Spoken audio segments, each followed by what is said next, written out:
നമസ്കാർ.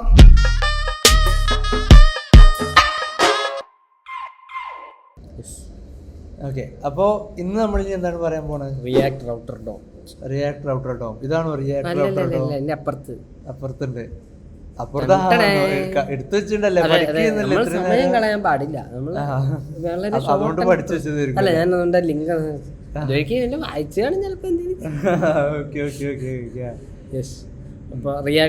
എന്തിനാണ് react Router dome use ചെയ്യുന്നത്? Multiple page. ആ ഒരു റൗട്ടിങ്ങിലേക്ക് പേര് പോലെ തന്നെ റിയാക്ടിനകത്ത് നമുക്കിപ്പോൾ നമ്മൾ മോസ്റ്റ്ലി വർക്ക് ചെയ്യുന്നത് എന്തായാലും സിംഗിൾ പേജ് ആപ്ലിക്കേഷൻ ആയിരിക്കത്തില്ല. എങ്ങനെ പോയാലും അതിനകത്ത് നമ്മൾ നേരത്തെ ഒരു കമ്പനി ചെന്ന് പേര് കാണിക്കുന്ന ആപ്പ് ഉണ്ടാക്കാൻ പറയാനില്ല. അപ്പോൾ അതൊക്കെ അവിടെ എന്തായാലും ഒന്നിൽ കൂടുതൽ പേജസ് വരും, അതെന്തായാലും ഉറപ്പാണ്. അറ്റ്ലീസ്റ്റ് ഒരു ലോഗിൻ സൈനപ്പ് എങ്കിലും കാണും. അപ്പോൾ അതിന് വേണ്ടിയിട്ട് നമ്മൾ /ലോഗിൻ കൊടുക്കുമ്പോൾ ലോഗിനിലോട്ട് പോകണമെന്നും /സൈനപ്പ് കൊടുക്കുമ്പോൾ സൈനപ്പിലോട്ട് പോകണമെന്നുള്ള അങ്ങനത്തെ കാര്യങ്ങളൊക്കെ കോൺഫിഗർ ചെയ്യാൻ ഉപയോഗിക്കുന്ന സാധനമാണ്. അതായത് ഒരു മൾട്ടിപ്പിൾ പേജസ് പോലെ ചെയ്യുന്നതാണ്. അതായത് അല്ലെ, മൾട്ടിപ്പിൾ പേജ് നമുക്ക് എന്തായാലും അത് ആവശ്യം വരും. അതില്ലാതെ ഒരിക്കലും ഒരു പ്രൊജക്റ്റ് നമുക്ക് ചെയ്യാൻ പറ്റത്തില്ല. അപ്പോൾ നമുക്ക് നോക്കാം. അപ്പോൾ പിന്നെ ഇതിന്റെ ഒരു പ്രത്യേകത എന്താണെന്ന് വെച്ച് കഴിഞ്ഞാൽ ക്ലയന്റ് സൈഡിലാണ് റൗട്ടിംഗ് എല്ലാം നടക്കുക. അപ്പോൾ ഇത് അറിയാത്തവർ ഇതിനെപ്പറ്റി ബോധറാവണ്ട. ഇനി ബാക്ക് എൻഡ് എന്തെങ്കിലുമൊക്കെ ചെയ്തിട്ടുള്ളവരാണെങ്കിൽ നമുക്ക് നോക്കാവുന്ന ഒരു സാധനം. ഇപ്പോൾ ജാങ്കോയോ അല്ലെങ്കിൽ എക്സ്പ്രസ്സോ ഏതെങ്കിലും സാധനങ്ങളൊക്കെ യൂസ് ചെയ്യുന്നവരാകുമ്പോൾ നമ്മളെപ്പോഴും ഫ്രണ്ട് എൻഡിൽ നിന്നൊരു URL ബാക്കിലോട്ട് അയക്കും. ബാക്ക് എൻഡിൽ നിന്നാണ് എന്ത് ചെയ്യുക, അതിൻ്റെ റൗട്ടിംഗ് പ്രോസസ്സ് ചെയ്യണത്. അതായത് ആ URL എവിടെയാണ് കിടക്കുന്നത്, അതിന് ഏത് പേജാണ് എടുക്കേണ്ടത്, ആ പേജും അതിൻ്റെ ഫയൽസും എല്ലാം എടുത്ത് ഇങ്ങോട്ട് അയക്കും. പക്ഷേ റിയാക്റ്റിലാകുമ്പോൾ റിയാക്റ്റ് ഒരു ക്ലയൻറ്റ് സൈഡ് ആപ്ലിക്കേഷൻ, അത് CSR എന്ന് പറയും, ക്ലയൻറ്റ് സൈഡ് റെൻഡറിങ് എന്ന് പറയും. അപ്പോൾ നമ്മൾ ക്ലയൻറ്റിലാണ് എന്ത് ചെയ്യണത്, ഇങ്ങനത്തെ എല്ലാ പ്രോസസ്സും ചെയ്യണം. അപ്പോൾ ക്ലയൻറ്റ് സൈഡിൽ നിന്നാണ് റൗട്ടിങ് കാര്യങ്ങളെല്ലാം ചെയ്തിട്ട് ഏത് ഫയൽസ് വേണം എന്നുള്ളത് കണ്ടുപിടിച്ച് ആ ഫയൽസിന് എന്ത് ചെയ്യും, അവിടെ നിന്ന് പോയി എടുത്തു കൊണ്ടുവരും. ഓക്കെ, നോക്കിയാലോ. അതേപോലെ ഫുള്ള് കോഡ് ടൈപ്പ് ചെയ്യുന്നില്ല, നമുക്ക് ഇവർ തന്നേക്കുന്ന സാധനം കോപ്പി പേസ്റ്റ് ചെയ്യാം. Command C command V. അത് സിൻടാക്സ് അറിയാത്തോണ്ടല്ലോ അല്ലേ? സംശയമൊന്നുമില്ലല്ലോ അല്ലേ? മറ്റേത് കളഞ്ഞാ ഇല്ല, നമുക്ക് അത് ആഡ് ചെയ്യാം. അത് നമുക്ക് എക്സാമ്പിൾ ഇല്ലാണ്ട് ഒന്നും ചെയ്യാൻ പറ്റില്ല എന്നൊക്കെ ഉണ്ടാ കഴിഞ്ഞ പ്രാവശ്യം പറഞ്ഞത്. ഇല്ല, നമുക്ക് ആഡ് ചെയ്യാം, നമുക്ക് ചെയ്യാം. അല്ല, അത് പോയില്ല, അത് താഴെ ഉണ്ട്. പക്ഷെ ഇവിടെ ചെറിയ വ്യത്യാസം വന്നിട്ടുള്ളത്, നമ്മൾ മുമ്പ് ഈ React DOM dot create root എന്നാ കൊടുത്തിരുന്നത്. ഇത് ഇവിടെ ഉണ്ട്. അല്ല, മുമ്പ് നമ്മൾ റിയാക്ട് ഡോം എന്നാ കൊടുത്തിരുന്നത്. ഇത് അവര് ഡയറക്റ്റ് ആയിട്ട് ആ ഒരു ഫംഗ്ഷനെ തന്നെ പണ്ടത്തത് ഇപ്പത്തോടൊന്ന് ഡിഫറൻസ് കാണിച്ചു തരാൻ പറ്റുമോ? ഇതാണ് പണ്ടത്തെ. ഞാൻ അതിന്റെ താഴെ മറ്റേത് പേസ്റ്റ് ചെയ്യോ? ഇവിടെ React DOM dot create root ഉണ്ട്. ഇവിടെ വെറും ക്രിയേറ്റ് റൂട്ട് ഉള്ളൂ. ഇവര് ഡയറക്റ്റ് ഫംഗ്ഷൻ ഒക്കെ ഉണ്ട്, അവിടെ ഇമ്പോർട്ട് ചെയ്തു. അപ്പൊ ഇത് സെയിം അല്ലേ? രണ്ട് സെയിം. രണ്ടും അവിടെ ഈ ലൈനും സെയിം തന്നെ. അതെ, ആ ഫംഗ്ഷനാലിറ്റി എല്ലാം സെയിം. അവിടെ റൂട്ട് ഉണ്ട്, ഇവിടെ റൂട്ട് ഉണ്ട്. ഇതിനകത്ത് അകത്ത് വരുന്നതിന് മാത്രം അവിടെ സിംഗിൾ സാധനം വരുന്നുണ്ട്, അവിടെ ആപ്പ് കൊടുത്തു. React dot strict mode app. നമ്മളിവിടെ സ്ട്രിക്റ്റ് മോഡ് പോയി. അത് വേണം നമുക്ക് ആഡ് ചെയ്യാന്നുള്ളതേ ഉള്ളൂ, അത് കുഴപ്പമില്ല. ഇതിനകത്ത് അപ്പോൾ റൂട്ടർ പ്രൊവൈഡർ. ഓക്കെ, ഇതാണ് ഡിഫറൻസ് വന്നത്. അതെ, ആ അകത്തുള്ളതിനകത്ത് നേരത്തെ ഒറ്റ സാധനം കൊടുത്തുകൊണ്ടിരുന്നതിനകത്ത് ഇപ്പൊ റൗട്ടറിന്റെ ഒരു ഒബ്ജക്റ്റാണ് കൊടുക്കുന്നത്. അതിനകത്ത് നമ്മൾ റൗട്ടും അതിന്റെ ഏത് റൗട്ടിൽ പോകുമ്പോൾ എങ്ങോട്ട് പോകണം എന്നുള്ള എലമെന്റും കോൺഫിഗർ ചെയ്തിട്ടുണ്ട്. ഈ റൗട്ടർ എന്ന് പറയുന്നത് ഒരു ഒബ്ജക്റ്റ് ആണ്. അതെ, അത് ആ ബ്രൗസറിന്റെ ഒബ്ജക്റ്റ് ആണ്. ഇവിടെയാണ് നമ്മൾ എല്ലാ റൗട്ട്സും സ്പെസിഫൈ ചെയ്യുക. അതെ. ഇത് ഈ ലൈനിൽ അപ്പോൾ മാറ്റങ്ങളൊന്നും ഇല്ല, അവിടെ മാറ്റങ്ങളൊന്നും ഇല്ല. അകത്തുള്ളതിൽ നമ്മൾ മറ്റേത് കളയാം.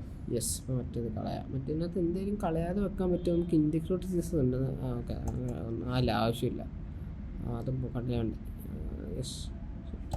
സ്റ്റൈലൊന്നും എഴുതിയിട്ടില്ല, അപ്പോൾ ഇൻഡെക്സിൻ്റെ ആവശ്യമില്ല.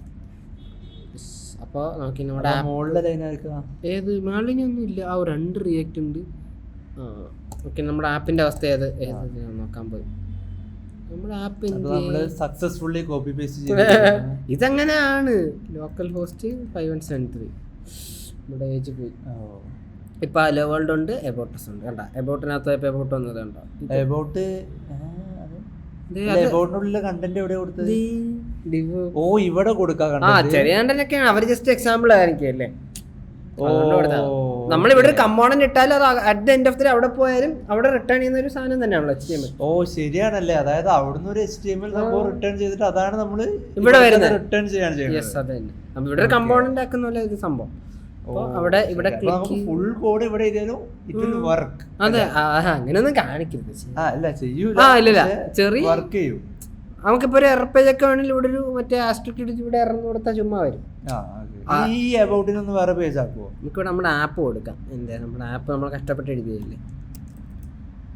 ഇല്ല, എനിക്ക് എബൌട്ട് വേണോ? എനിക്ക് എന്ത് ചെയ്യണമെന്ന് വെച്ച് കഴിഞ്ഞാല് ആ റൂട്ട് URL എൻ്റെ ആപ്പ് വരണം, അതിൽ എബൌട്ടിൻ്റെ ഒരു ബട്ടൺ വേണം, അത് ക്ലിക്ക് ചെയ്ത് കഴിഞ്ഞാൽ വേറെ പേജിൽ ഇപ്പൊ കണ്ട പോലെ എബൌട്ട് കാണാം. ഇതങ്ങ് തട്ടിയാ പോലെ. റൂട്ട് URL നമ്മുടെ app simple. Root URL back അടിച്ച് ഇവിടെ കിടന്ന ആ ഒരു എലമെന്റ് ഇല്ലേ നമ്മളതിനെ മാറ്റി. പക്ഷേ ഈ ബ്രാക്കറ്റിന്റെ ആവശ്യമില്ല ശരിക്കും പറഞ്ഞ. ഞാൻ കാണിക്കാം ഒറ്റ മിനിറ്റ്.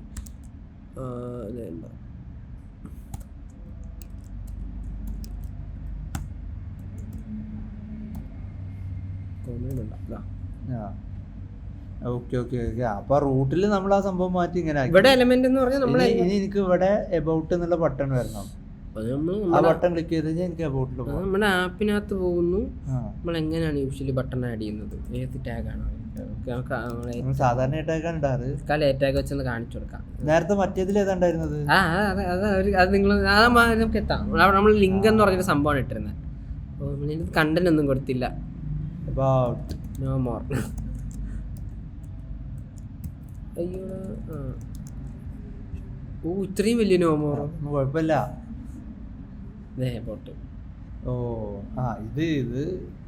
ഇതിപ്പോ പേജൊക്കെ റിഫ്രഷ് ആയല്ലോ. പേജ് റിഫ്രഷ് ആവാതെ കൊണ്ടുപോകാൻ പറ്റില്ല. പറ്റും. അതിന് നമുക്ക് ലിങ്ക് എന്ന് പറഞ്ഞ സംഭവം ഉണ്ട്. നമ്മുടെ റിയാക്ട് റൗട്ടർ ഡോം തരുന്നതാണ്. ഇവിടെ HRF അല്ല. അതെ. ഫ്രം വേണ്ട.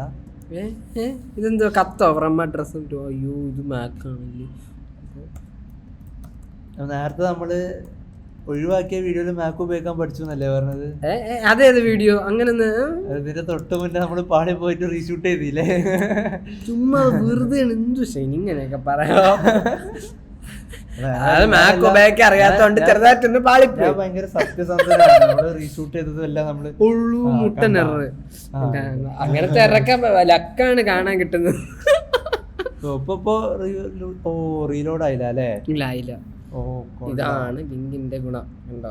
ഇതിപ്പോ നമ്മൾ HTML CSS ആ രീതിയിലാണെങ്കിൽ ഉറപ്പായിട്ടും പേജ് റീലോഡ് ആവും. സത്യം. ഐ മീൻ അങ്ങനെ കറങ്ങും. ഇതിപ്പോ യൂസറിന് കുറച്ചുകൂടെ ഫാസ്റ്റ് ആയിട്ട് കണ്ടന്റ് എന്താണ് ഈ client side, I mean client side rendering ആയിട്ടുള്ള റിലേറ്റഡ് ആപ്ലിക്കേഷൻസ് യൂസ് ചെയ്യുമ്പോൾ വേറൊരു അഡ്വാൻറ്റേജ് ഇതാണ്. അതായത് ഇതെല്ലാം ഐ മീൻ ആ ഒരു ഫ്ലൂയിഡ്നെസ് നമുക്ക് നല്ല രീതിയിൽ കിട്ടും അല്ലെ? ആ ഒരു യൂസർ എക്സ്പീരിയൻസ് ആണെങ്കിൽ ഇതാണ് ബേസിക് ആയിട്ടൊരു സാധനം. പിന്നെ ഇതിൻ്റെ കൂടെ തന്നെ നമ്മൾ URL-നകത്ത് നമ്മളിപ്പോ ഒരു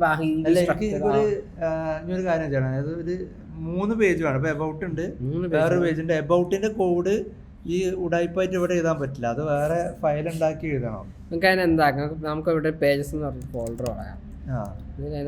അതാണ് അതിന്റെ സ്റ്റാൻഡേർഡ്. അത് റിയാക്ടിന് ശരിക്കും സ്റ്റാൻഡേർഡ് ഇല്ല, പക്ഷെ നമ്മൾ ഒരു ഫോളോ. അതാണ് റിയാക്ടിന്റെ അടുത്തൊരു പ്രത്യേകത. അതായത് നമ്മള് റിയാക്ടില് നമ്മള് അതായത് ഈ സ്റ്റാൻഡേർഡ് എന്ന് പറയുന്നത് കുറെ ആൾക്കാർ യൂസ് ചെയ്ത് അല്ലെങ്കിൽ ഡിഫൈൻ ചെയ്ത് വെക്കുന്ന ഒരു സാധനമാണ്. റിയാക്ടില് മിക്കവാറും ആൾക്കാരെ പല പ്രൊജക്ട്സ് എടുത്ത് പോയി കഴിഞ്ഞാൽ പല സ്റ്റാൻഡേർഡാണ്. കുറച്ച് എക്സ്പീരിയൻസ്ഡ് ആയിട്ടുള്ള റിയാക്ട് ഡെവലപ്പേഴ്സ് ഒക്കെ പറയല് റിയാക്ടിന്റെ ഒരു പ്രശ്നമായിട്ട് പറയാനുള്ള ഒരു സംഭവം ഇതാണ്. അതായത് മിക്കവാറും വേറെ പല ഫ്രെയിംവർക്സോ അല്ലെങ്കിൽ ലൈബ്രറീസോ ഒക്കെ ആകുമ്പോൾ എന്താണ്, അതായത് അതിനൊരു പ്രോപ്പർ ഒരു സ്റ്റാൻഡേർഡ് ഉണ്ടാവും. പക്ഷേ ഇവിടെ എന്ന് വെച്ച് കഴിഞ്ഞാൽ നമുക്ക് ഇഷ്ടമുള്ള പോലെ നമുക്കതിനെ സ്ട്രക്ചർ ചെയ്ത് പോവാം.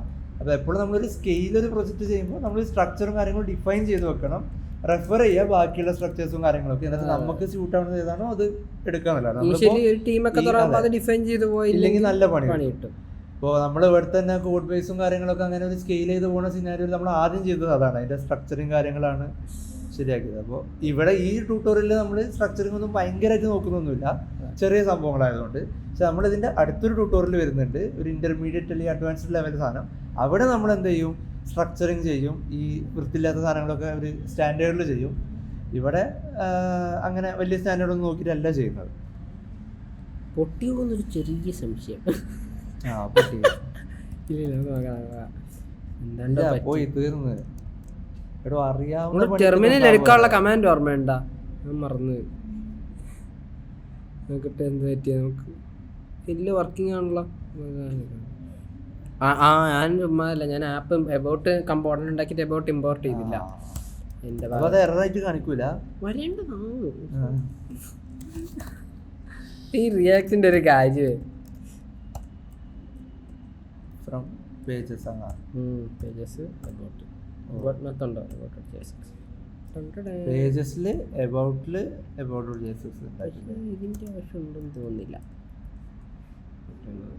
എന്തിനാ അറിയില്ല. നമ്മൾ പറഞ്ഞുതരും പക്ഷെ എന്റെ ഇപ്പൊ ശരി. അത് എന്താണ് അറിയേണ്ടത് നിങ്ങൾക്കിപ്പോ ഞാൻ അപ്പൊ നമുക്ക് റിയാക്ട് രണ്ട് രീതിയിൽ ഇമ്പോർട്ട് ചെയ്യാൻ പറ്റും. അല്ലാത്തത് പ്രശ്നം വരും. ഇത് ഇങ്ങനെ ഡിഫോൾട്ട് ഉപയോഗിക്കുന്നതിനല്ലേ, അതിന് കേർലി ബ്രേസസിന്റെ ആവശ്യമില്ല. പ്രശ്നം പ്രശ്നം വരും, അത് വരത്തില്ല. പ്രശ്നം പറഞ്ഞേ ഇല്ല, വരും പൊട്ടി. അശ്വിൻ പറഞ്ഞത് അങ്ങനെ ഫൈനലി ശരിയായിരിക്കും. ഇനി എന്താണ് കസ്റ്റം പേജ്? ഇത്രേ ഉള്ളൂ. അപ്പൊ അതായത് ഞാനൊന്ന് പറഞ്ഞുതരാം എന്താ ഇപ്പൊ ചെയ്തത്. അതായത് ഒരു അബൌട്ട് JSX ഉണ്ടാക്കി അതിൽ നമ്മൾ നേരത്തെ ചെയ്ത പോലെ ഒരു ഫംഗ്ഷൻ. ഞാൻ ഇവിടെ ഒരു സാധനം കാണിച്ചുതരാം. ഇവിടെ ഇതൊന്നും ഞാൻ എഴുതിയതല്ല കേട്ടാ, നിങ്ങൾ ആരെങ്കിലും കണ്ടോന്ന് നോക്കിടാ, ഞാൻ കാണിച്ചുതരാം. അണ്ടർ കമാൻഡ് ഫുൾ ഫോം എന്താ റിയാക്ട് ഫങ്ഷണൽ കമ്പോണന്റ് അങ്ങനെ എന്തോ ഒരു സാധനമാണ്. ഗൂഗിൾ ഒന്നും വേണ്ട, നമുക്ക് ഇതിനകത്ത് ഇതാണ് എക്സ്റ്റൻഷൻ വേണ്ട. ഇത് ESX റിഡക്സിന്റെ ഒരു സംഭവം ഇതിനകത്ത് കാണണ്ട. സ്നിപ്പറ്റ്സ് എന്ന് പറയുന്ന സംഭവം ഉണ്ട്. ഇതാണെന്നാണ് എൻ്റെ ഒരു വിശ്വാസം. അതാണ്ടാ ഇതൊക്കെ അതിന്റെ എക്സാമ്പിൾസ് ആണ്. നമ്മളപ്പോ ഇതിനകത്ത് RAFC എന്ന് പറഞ്ഞൊരു സംഭവമാണ് ഉപയോഗിച്ചേക്കുന്നത്. ഞങ്ങൾ സാധാരണ അങ്ങനെ നോക്കി അറിയോ, സെർച്ച് എന്ന് പറഞ്ഞ സാധനം അടിക്കും. കൺട്രോൾ F അടിച്ചു കഴിഞ്ഞാല് ഒരു സെർച്ച് വരും. അതായത് കമാൻഡ് F ആണ് പക്ഷെ അതിനകത്തും ഫുൾ ഫോം കൊടുത്തിട്ടില്ല. റിയാക്ട് ഫങ്ഷണൽ കമ്പോണന്റ് തന്നെയാണ് അതിന്റെ പേര്. എന്തേലും അതെ വന്നു നമ്മളെ പോലെ കുറെ ആൾക്കാരപ്പം നോക്കുന്നുണ്ട്. ഇതല്ല ഇയാള് പോടോ. റിയാക്ട്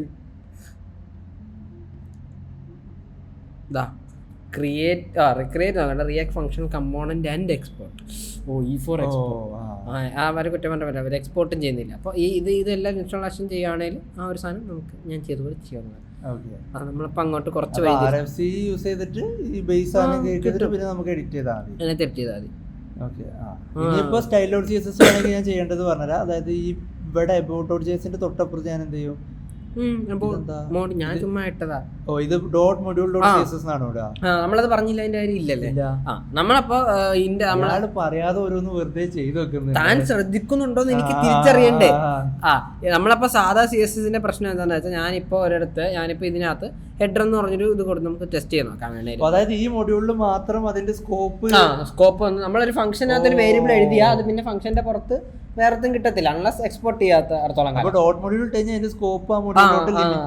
അല്ലെങ്കിൽ ഞാൻ നേരത്തെ പറഞ്ഞില്ലേ ഇവിടെ വന്നപ്പോൾ സെയിം ക്ലാസ് നെയിം യൂസ് ചെയ്യാം.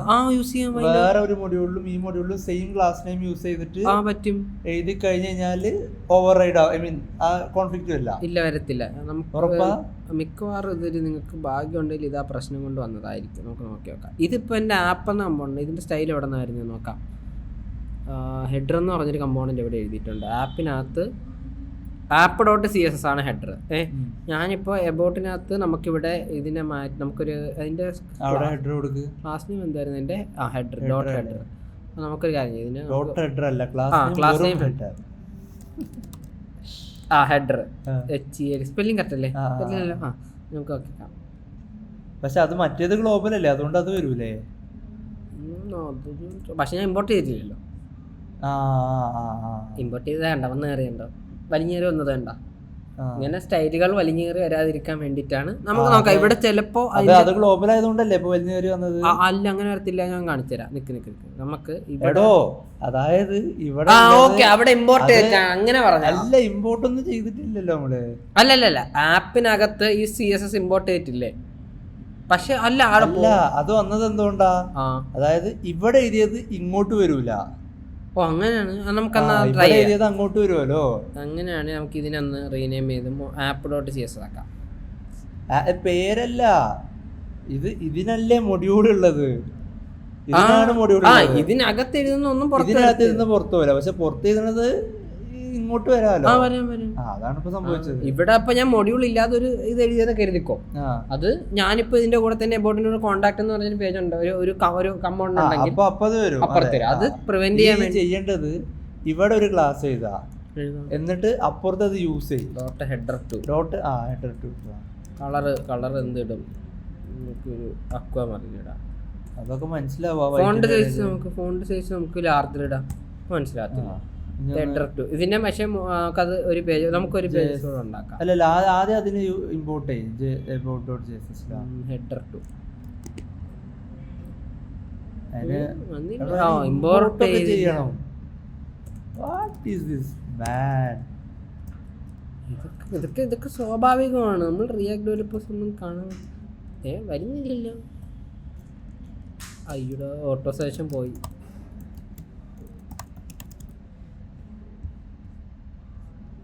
ഇങ്ങനല്ലേ? എങ്ങനല്ല ഇമ്പോർട്ട് ചെയ്യാ? എങ്ങനല്ല ഇയാളെ കൂടെ ഇരുന്ന്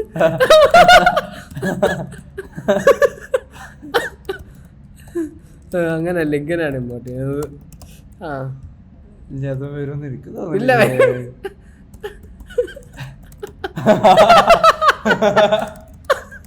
ഇതില്ല. ഇപ്പൊ വരും എന്തായാലും വരും. നമ്മള് ഇങ്ങനെ മോഡുലോട്ട് വരുമ്പോഴത്തേക്ക് അതിന് ഇമ്പോർട്ട് ചെയ്യുന്ന സമയത്ത് ഇങ്ങനെ ഇത് നമ്മൾ എന്തൊരു പേര് പറയും ഇങ്ങനെ. അയ്യോ മറന്നു വിഷു നോക്കിട്ട് തുമ്പത്തി മനസ്സിലായല്ലോ അല്ലേ? ഒരു കാര്യം, ആ ക്ലാസ്സിനെ ഒന്ന് ഇവിടെ യൂസ് ചെയ്തേ. ഹെഡർ ടു അത് ഉപയോഗിക്കാൻ പറ്റൂല. ഇത് മോഡുലല്ലേ. ഞാൻ ഇവിടെ ചുമ്മാ ഇമ്പോർട്ട് ചെയ്താലോ? ഇമ്പോർട്ട് ചെയ്താ യൂസ് ചെയ്തൂടെ? വെറുതെ അല്ല, ഇമ്പോർട്ട് ചെയ്താൽ അതെന്തായാലും വരുമല്ലോ. അല്ല, വെറുതെ ഒന്ന് ഹെഡർ ടു എഴുതിയേ. അത് വരത്തില്ല. അല്ല, വെറുതെ നമുക്ക് എന്നാലൊന്ന് കാണാൻ. വന്നില്ല. ഇനി സ്റ്റൈൽ വെച്ച് ഇമ്പോർട്ട് ചെയ്യണോ? ജസ്റ്റ് വെറുതെ ഒന്ന് ഇമ്പോർട്ട് ചെയ്ത് നോക്കാം, നമുക്കത് അറിയാലോ എന്താണ് സംഭവിക്കാന്നല്ലേ.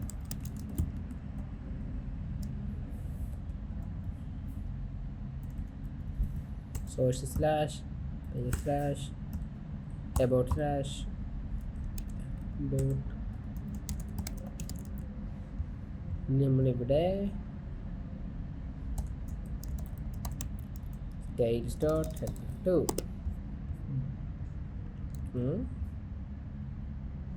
സോറി, ഒരു ചെറിയ മണ്ടത്തിനെ പറ്റി. ഇതിൽ ഡിവല്ലേ ഇവിടെയാണ് നമ്മൾ കൊടുക്കേണ്ടിരുന്നത്. അത് ഡിവിലല്ലോ. വേറെ ഇൻപുട്ട് ഈ ഡിവ് ഇതിൽ കൊടുത്തോ.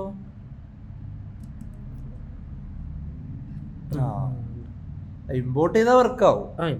അപ്പൊ അതൊരു സ്റ്റാൻഡേർഡ് പോലെയാണ് ശരിക്കും ആക്ട് ആവണം. വേറൊരു പേജ് ഉണ്ടാക്കിട്ട് അത് വേണമെന്നില്ലല്ലോ, അത് ക്ലിയർ അല്ലേ? അതായത് ഇപ്പൊ അപ്പൊ ചെയ്യേണ്ടത് എന്താ വെച്ചാൽ നമ്മളെ റൗട്ടറിന്റെ ആ ജേസണിനകത്ത് പാത്തുണ്ട്, എലമെന്റ് ഉണ്ട്. പാത്തിനകത്ത് നമുക്ക് വേണ്ട റൗട്ട് കൊടുക്കുക, എലമെന്റിനകത്ത് നമുക്ക് വേണ്ട പേജിനെ അങ്ങോട്ട് ഇമ്പോർട്ട് ചെയ്തിട്ട് അത് കൊടുക്കുക. അല്ലെങ്കിൽ ചെറിയ കോഡാണെങ്കിൽ അവിടെ എഴുതണമെങ്കിൽ എഴുതും ചെയ്യാം. പക്ഷെ അങ്ങനെ എഴുതരുത് കേട്ടോ, അതൊന്നും സ്റ്റാൻഡേർഡ് അല്ലെങ്കിൽ. നെക്സ്റ്റ് ലെവലിലേക്ക് ഞാൻ കണ്ടുപയോഗിച്ചുള്ള ഒരു സാധനം എന്ന് പറയുന്നത്, നമുക്ക് ചിലയിടത്ത് ഇവിടെ കണ്ട റൗട്ടറിനകത്ത് നെസ്റ്റഡ് റൂട്ടിംഗ് പറ്റും. നമ്മളിപ്പോ നമ്മൾ ഉപയോഗിക്കുന്നുണ്ട് എന്ന് വെച്ചാൽ നമ്മളിപ്പോ ഒരു യൂസർ ലോഗിൻ ചെയ്തൊരു യൂസർ ആണെങ്കിൽ അയാളുടെ ലോക്കൽ സ്റ്റോറിൽ എന്തായാലും അതിനുള്ള ആക്സസ് ടോക്കൺ അങ്ങനത്തെ കാര്യങ്ങൾ കാണും. അപ്പൊ അങ്ങനെ ഓൾറെഡി ഉള്ളൊരു യൂസർ വീണ്ടും പോയി ലോഗിൻ പേജിനകത്ത് നിന്ന് ലോഗിൻ ചെയ്ത് അകത്ത് കയറുന്നതിൽ പോയിന്റ്ലെസ് അല്ലേ? അതൊരു യൂസർ എക്സ്പീരിയൻസ്, അത് ഒരു സിനാരിയോ ആണ്. ഇതുപോലെ കുറെ കാര്യങ്ങൾ വരാം. അപ്പോൾ അങ്ങനത്തെ കേസിൽ ഈ പറഞ്ഞ നെസ്റ്റഡ് റൗട്ടിംഗ് നമുക്ക് ഗുണപ്പെടും. ഇത് നമ്മളിപ്പോ ഇവിടെ പറയില്ല, ഇതൊക്കെ നമുക്ക് നമ്മുടെ അടുത്ത ഇവിടെ ജസ്റ്റ് നടക്കുന്ന എന്താണെന്ന് ഒന്ന് ഔട്ട്ലൈൻ ചെയ്താൽ അല്ല, ജസ്റ്റ് ഈ ഇങ്ങോട്ട് പോകുന്ന വഴിക്ക് അകത്തൂടെ ഒന്ന് കയറി കിട്ടും. അപ്പൊ അതിനകത്ത് എഴുതുന്ന ലോജിക് കൂടെ ട്രിഗർ ആവും. അതായത് ഈ ഓത്ത് ലേഔട്ടിലുള്ള ലോജിക്ക് പോയി അത് ട്രൂ ആണെങ്കിൽ നോക്കേണ്ടവർക്ക് നോക്കാം. അങ്ങനെ ആ രീതിയിൽ, കാരണം നമ്മൾ ഈ ബിഗിനർ ഓറിയന്റഡ് ട്യൂട്ടോറിയൽ ഇങ്ങനത്തെ സാധനങ്ങളൊക്കെ വന്ന് ഓവർ കോംപ്ലിക്കേറ്റഡ് ആക്കണ്ട എന്നുള്ളതാണ് നമ്മളൊരു ഫിലോസഫി. ഇതാണ് റൗട്ടിംഗ്. അതെ, പിന്നെ നമുക്ക് കുറച്ച് ആ ഒരു നമ്മുടെ URL-നകത്ത് നിന്ന് എടുക്കുന്ന ഒരു സാധനമില്ലേ, പിന്നെ ലിങ്ക് വെച്ച് എടുത്തു, വേറെ എന്തെങ്കിലും അങ്ങനത്തെ സംഭവം നമ്മുടെ ഈ ലിങ്കിനകത്ത് പരാമ വരത്തില്ല. അത് വേണമെങ്കിൽ നമുക്ക് ഇതിനകത്ത് തന്നെ ഒരു യൂസ് പരാമം എന്ന് പറഞ്ഞ സംഭവം ആവശ്യമുള്ള കാര്യമാണോ അതോ മറ്റേ ലിങ്ക് ഈ നമ്മള് ചില നേരത്തെ ലിങ്കിനകത്ത് ഈ പറഞ്ഞ പോലെ കാര്യങ്ങള്, പക്ഷെ റിയാക്ടിനകത്ത് അതും വളരെ കുറവാണ്. ഫ്രണ്ട് എൻഡില് ബാക്ക് എൻഡ് കണക്ട് ചെയ്യുമ്പോഴാണ് വരുന്നത്. നമ്മള് ഫ്രണ്ട് എൻഡില് വരുമ്പോഴത്തേക്ക് മോസ്റ്റ്ലി ഇപ്പൊ നമ്മള് നേരത്തെ വീഡിയോ കവർ ചെയ്ത സ്റ്റേറ്റ് വേരിയബിൾ ഇല്ലേ, അത് തന്നെ ഒരു കമ്പൗണ്ട് എബോട്ട് ചെയ്യുന്ന ചിലപ്പോൾ കോണ്ടാക്റ്റിലോട്ട്. പിന്നെ വേറൊരു സിനാരിയോ വരാവുന്നത്, ഇപ്പോ ഈ ചില പേജസ് ക്ലിക്ക് ചെയ്ത് നമ്മളെ പേജിലോട്ട് വരുമ്പോൾ ഇപ്പൊ ഡാറ്റ പ്രീഫിൽ ചെയ്യണം. അങ്ങനത്തെ സമയത്തൊക്കെ പരമായിട്ട് അവിടെ ചിലപ്പോൾ ഡാറ്റ അതായത് നമ്മുടെ റിയാക്ട് ആപ്പ് അല്ലാതെ വേറെ ഏതെങ്കിലും ആപ്പിൽ നിന്ന് ഇങ്ങോട്ടുള്ള തേർഡ് പാർട്ടി ഇന്റഗ്രേഷൻസ് ഒക്കെ ചെയ്യണ സമയത്തോ അല്ലെങ്കിൽ ഇപ്പോ ഒരു ലിങ്ക് ഷെയർ ചെയ്ത് ലിങ്ക് ക്ലിക്ക് ചെയ്ത് കഴിഞ്ഞാൽ അതിനകത്തുള്ള ഡാറ്റ കാണണം. അങ്ങനത്തെ ഒക്കെ സിനാരിയോ ഉള്ള സമയത്ത് നമുക്ക് എന്ത് ചെയ്യേണ്ടി വരും? പാരംസ് കൊടുക്കേണ്ടി വരും. അതിനപ്പോൾ നമുക്ക് യൂസ് പാരാം എന്ന് പറഞ്ഞ ഒരു ഇതാണ് അതിൻ്റെ സാധനം. അതിനകത്ത് നമുക്ക് ഈ യൂസർ ഐ ഡി എന്ന് പറയുന്നതാണ് നേരത്തെ തേർഡ് പാർട്ടി ഇന്റഗ്രേഷനിൽ പറഞ്ഞ ആ ഒരു വരുന്ന സാധനം നമുക്ക് എന്താ പറയുക URL-നകത്ത് കിട്ടും. അപ്പോൾ അതിങ്ങനെ എനിക്ക് യൂസ് പാരാം നിർത്താൻ UID ഇടുന്നത്. അതപ്പോൾ അതേണ്ട ഇവിടെ അപ്പോൾ വരുന്നത് എങ്ങനെയാണെന്ന് വെച്ചാൽ ഇവിടെ യൂസർ ID ഈക്വൽ ടു ഒരു കീ ആണ് ഇങ്ങനെ വരും. അപ്പോൾ അടുത്തൊരു കീ വാല്യൂ ഇടണമെങ്കിൽ എന്ത് ചെയ്യും? അത് നമ്മൾ ആൻഡ് ഓപ്പറേറ്റർ ഈ പാരംസ് എപ്പോഴും ഫസ്റ്റ് സ്റ്റാർട്ട് ചെയ്യുന്നത് ക്വസ്റ്റ്യൻ മാർക്ക് വെച്ചിട്ട് ബാക്കിയുള്ളതെല്ലാം ആൻഡ് വെച്ച് സെപ്പറേറ്റ് ചെയ്യും. ഈക്വൽ ടു എന്ന് പറയുന്നത് ഒരു സെപ്പറേറ്റർ ആണ്. അതിന്റെ കീനെ വാല്യൂനെ ഡിറ്റർമിൻ ചെയ്യാനാണ്. ആൻഡ് ഇട്ട് കഴിഞ്ഞാൽ next set of key value എന്നുള്ളതാണ് ഇതിന്റെ അർത്ഥം. അപ്പോൾ ഇവിടെ യൂസർ പാരാം ഉണ്ടെങ്കിൽ എനിക്ക് ഈ കീ എക്സ്ട്രാക്ട് ചെയ്ത് അതിനകത്ത് എനിക്ക് ബാക്കിലോട്ട് കൊടുത്ത് വേണ്ട ഡേറ്റ റിട്രീവ് ചെയ്യാം, അല്ലെങ്കിൽ യൂസറിനെ കാണിച്ചു കൊടുക്കാം. അങ്ങനത്തെ കാര്യങ്ങളൊക്കെ യൂസ് പാരാം വെച്ച് ചെയ്യാൻ പറ്റും. അതുപോലെ പിന്നെ നമ്മൾ ഉപയോഗിക്കുന്ന സാധനം യൂസ് നാവിഗേറ്റ് ആണ്. അത് നമുക്ക് ഈ ഒരു ആപ്പിന് നമ്മളിപ്പോൾ ലിങ്ക് ഉപയോഗിക്കുന്നത് ക്ലിക്ക് ചെയ്യുകയാണെങ്കിൽ നമുക്ക് ലിങ്ക് കൊടുക്കാം. പക്ഷെ ഒരു ഫംഗ്ഷനകത്ത് ലിങ്ക് ഇടാൻ പറ്റുമെന്ന് തോന്നുന്നുണ്ടോ? അതൊരു എലമെന്റ് അവിടെ അപ്പോ നാവിഗേറ്റ് എന്ന് പറഞ്ഞ് യൂസ് നാവിഗേറ്റ് എന്ന് പറഞ്ഞ റിയാക്ട് ഒരു സാധനം നാവിഗേറ്റ് നമ്മളെ URL കൊടുക്കാം. അത്രേ ഉള്ളൂ. അപ്പൊ പേജ് ലോഡ് ആവാതെ അതെ നമ്മൾക്ക് ഫംഗ്ഷനകത്ത് യൂസർ ട്രിഗർ ഇല്ലാതെ ഈ ഒരു സാധനം ട്രിഗർ ചെയ്യണ്ടേ? ഒരു കണ്ടീഷണൽ പേജ് റീഡയറക്ട് നാവിഗേറ്റ് ആണ്. അതെ ഓക്കെ. അതായത് ഇപ്പോ ഞാനിപ്പോ ഇയാളെ ഏജ് ഇപ്പോ 40 ആണെങ്കിൽ 40ന്റെ താഴെ ആണെങ്കിൽ ഇപ്പൊ വേറെ പേജിലോട്ട് എനിക്കിവിടെ സ്ലാഷ് എങ്ങനെ കൊടുത്താൽ മതി, അതങ്ങോട്ട് പൊക്കോളും. അപ്പൊ അവിടെ ആ പേജ് മുകളിൽ ഇങ്ങനെ കറങ്ങത്തില്ല. ലിങ്ക് വർക്ക് ചെയ്യുന്ന പോലെ തന്നെ നമ്മള് നമുക്ക് ഫംഗ്ഷനകത്ത് ഒരിക്കലും ഒരു യൂസർ ട്രിഗർ ഇടാൻ പറ്റത്തില്ല. അപ്പൊ അതിന് വേണ്ടി അത് ഓവർകം ചെയ്യാൻ വേണ്ടിയിട്ടുള്ള സാധനമാണ് ഈ ഒരു ബുക്ക്. പിന്നെന്തോ ഈ ബ്രൗസർ ഡോട്ട് ഹിസ്റ്ററി ഡോട്ട് പുഷോ അങ്ങനെ എന്തോ സംഭവം അതുണ്ട് അത് ഇതിനകത്തുണ്ട്. ഈയിടെ അതവിടെ പോയി ബ്രൗസർ റൗട്ടർ അല്ല ഈ യൂസ്റഫ് ഒക്കെ എന്തിനല്ല യൂസ്റഫ് അല്ലേ യൂസ്റഫ് എന്തിനുള്ളതാ? ഇതിനകത്തൊന്നും ഇല്ലല്ലോ അതിനെ കുറിച്ച്. അത് ഉപയോഗിക്കുന്നുണ്ടോ? ഇത് രണ്ടാ ഞാൻ മെയിൻ ആയിട്ട് ഉപയോഗിച്ച് കണ്ടിട്ടുള്ള രണ്ട് സാധനം. ഇത്രയും മതി അല്ലേ? ധാരാളമായിരിക്കും. അപ്പൊ നമുക്ക് എന്നാല് ഇത്രയാണ് മെയിൻ ആയിട്ട് നമുക്ക് റൗട്ടിംഗ് റിലേറ്റഡ് സാധനങ്ങൾ വരുന്നത്. നമുക്ക് നമ്മൾ ഈ ട്യൂട്ടോറിയലിൽ വീണ്ടും പറയാണ് കവർ ചെയ്യുന്ന ബേസിക് സാധനം മാത്രമേ ഉള്ളൂ. ഇതിനകത്ത് ഇത്രയും ഹുക്സ് ഉണ്ട്. അത്രയും നമ്മള് ജസ്റ്റ് ആ ഒരു സംഭവത്തിന് ആവശ്യമുള്ളത് മാത്രമാണ്. അതെ. അപ്പൊ നമുക്ക് നല്ല ഇത് വെച്ച് 2 റൗട്ടൊക്കെ സെറ്റ് ചെയ്ത് ഒരു അബൌട്ട് പേജ് ഒരു കോണ്ടാക്ട് പേജ് അപ്പൊ ഇവിടെ എന്ത് ചെയ്യണമെന്ന് വെച്ച് കഴിഞ്ഞാല് നമ്മള് ഒരു ടാസ്ക് കൊടുക്കണ്ടേ എന്തായാലും? കാരണം നമ്മൾ ചെയ്തിട്ടാണ് ഇതൊക്കെ പഠിക്കുള്ളൂ. വെറുതെ ട്യൂട്ടോറിയൽ കണ്ടുപോയി വിചാരിച്ചിട്ടൊന്നും പഠിക്കൂലോ. അപ്പോൾ നിങ്ങൾക്ക് ഇഷ്ടമുള്ള രീതിയിലൊരു ആപ്ലിക്കേഷൻ ബിൽഡ് ചെയ്യാം. അതിൽ വേണ്ട ക്രൈറ്റീരിയാസ് ഇത്രയാണ്. അതായത് ഒന്നെന്ന് പറയുന്നത് മിനിമം 3 റൗട്ട് വേണം. ഓക്കെ. അല്ല, അതിനകത്ത് ഒരു ഹോം പേജ് വേണം. ഹോം പേജിനകത്ത് എന്തെങ്കിലും ഒരു ബട്ടൺ, അതൊരു ലിങ്കുകൾ, ഇതിനൊരു മീനിങ് ഫുൾ സാധനമായിട്ട് ഉണ്ടാക്കണേ. വെറുതെ ഇപ്പോൾ എൻ്റെ പോലെ വെറുതെ ബട്ടൺസ് വെച്ചിട്ട് എന്തെങ്കിലും മീനിങ് ഫുൾ ആയിട്ടുള്ള ഒരു ചെറിയ ആപ്പ് ബിൽഡ് ചെയ്യാം. ഓക്കെ. 3 പേജ്, അതിൽ ഒരു ബട്ടൺ ക്ലിക്ക് ചെയ്യുമ്പോൾ ആ ലിങ്ക് വെച്ച് നമുക്ക് അടുത്തതിലോട്ട് റീഡയറക്ട് ചെയ്യണം. പിന്നെ ഒന്നൊരു കണ്ടീഷണൽ, അതാണ് നമ്മളിവിടെ പറയാത്ത സാധനം. ഇത് വെച്ച് അവർ റിസർച്ച് ചെയ്യേണ്ട സാധനമാണ് അല്ലേ? അപ്പോൾ യൂസ് നാവിഗേറ്റ് യൂസ് ചെയ്ത് നമ്മൾ എന്ത് ചെയ്യേണ്ടി വരും? മേ ബി വല്ല ഫംഗ്ഷൻ എന്തെങ്കിലുമൊക്കെ എഴുതി അതിൻ്റെ അകത്ത് ഒരു ബട്ടൺ ക്ലിക്കിൽ ഓൺ ക്ലിക്കിൽ ഒരു ഫംഗ്ഷൻ എഴുതി ആ ഫംഗ്ഷനിൽ ഒരു വെറുതെ കണ്ടീഷൻ എഴുതാം.